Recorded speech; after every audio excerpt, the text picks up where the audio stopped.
Bismillahirrahmanirrahim. Assalamualaikum warahmatullahi wabarakatuh. Sahabat, bayangkan bila kita menjadi insan yang kurang cerdas. Kehidupan kita dan insan lain yang bersandar pada kita akan menjadi sulit secara materi, emosional, dan sosial. Sebenarnya, tak ada insan bodoh.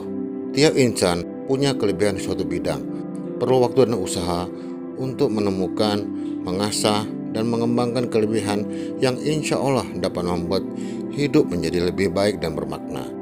Banyak alasan mengapa harus menjadi insan cerdas. Pertama, jalan menuju sukses. Memang tak ada jaminan bahwa insan cerdas pasti sukses.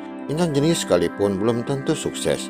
Setidaknya insan cerdas tahu bagaimana jalan menuju keberhasilan. Mereka memiliki pengetahuan dan wawasan yang akan mendekatkan pada keberhasilan.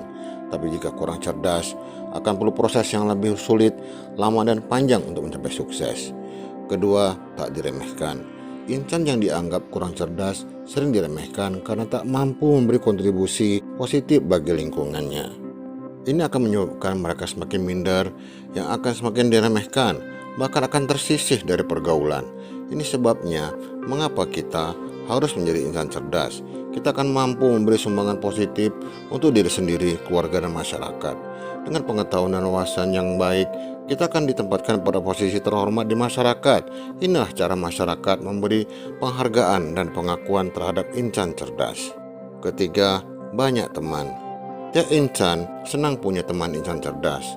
Berteman dengan insan cerdas diharapkan dapat membawa lingkungannya ke keadaan yang lebih baik. Namun jika kita bukan insan cerdas, mungkin lebih sulit mendapat teman. Sedangkan sebagai insan sosial, kita tak bisa hidup sendiri. Apalagi di masyarakat, berlaku simbiosis mutualisme, yaitu kerjasama dan saling menolong. Untuk itu, kita harus jadi insan cerdas yang dapat diandalkan untuk diri sendiri, keluarga, dan masyarakat. Keempat, dipercaya.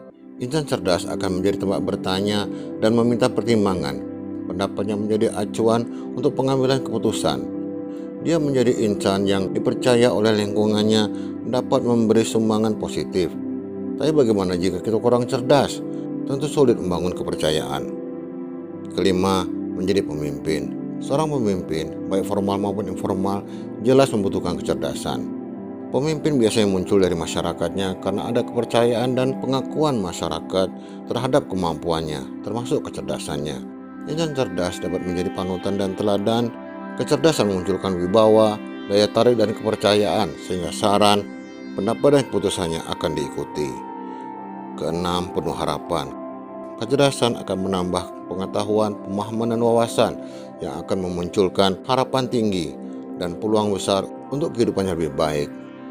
Dia tahu kemana harus melangkah, jalan mana yang harus ditempuh, cara apa yang harus digunakan, dan berbagai hal lain yang akan membantu mencapai tujuan hidupnya.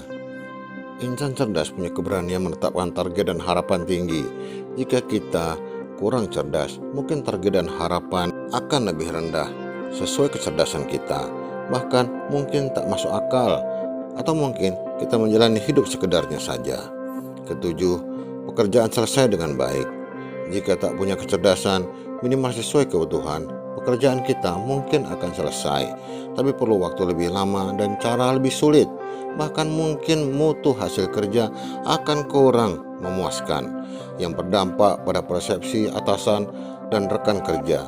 Tentu kita tak ingin menjadi insan yang disepelekan dan menjadi insan terakhir yang dipercaya untuk menyelesaikan tugas.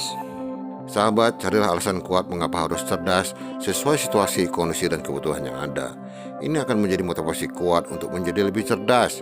Lanjutkan dengan mengikuti materi 15 alasan mengapa harus cerdas bagian kedua dalam playlist pengembangan diri di kanal YouTube ini.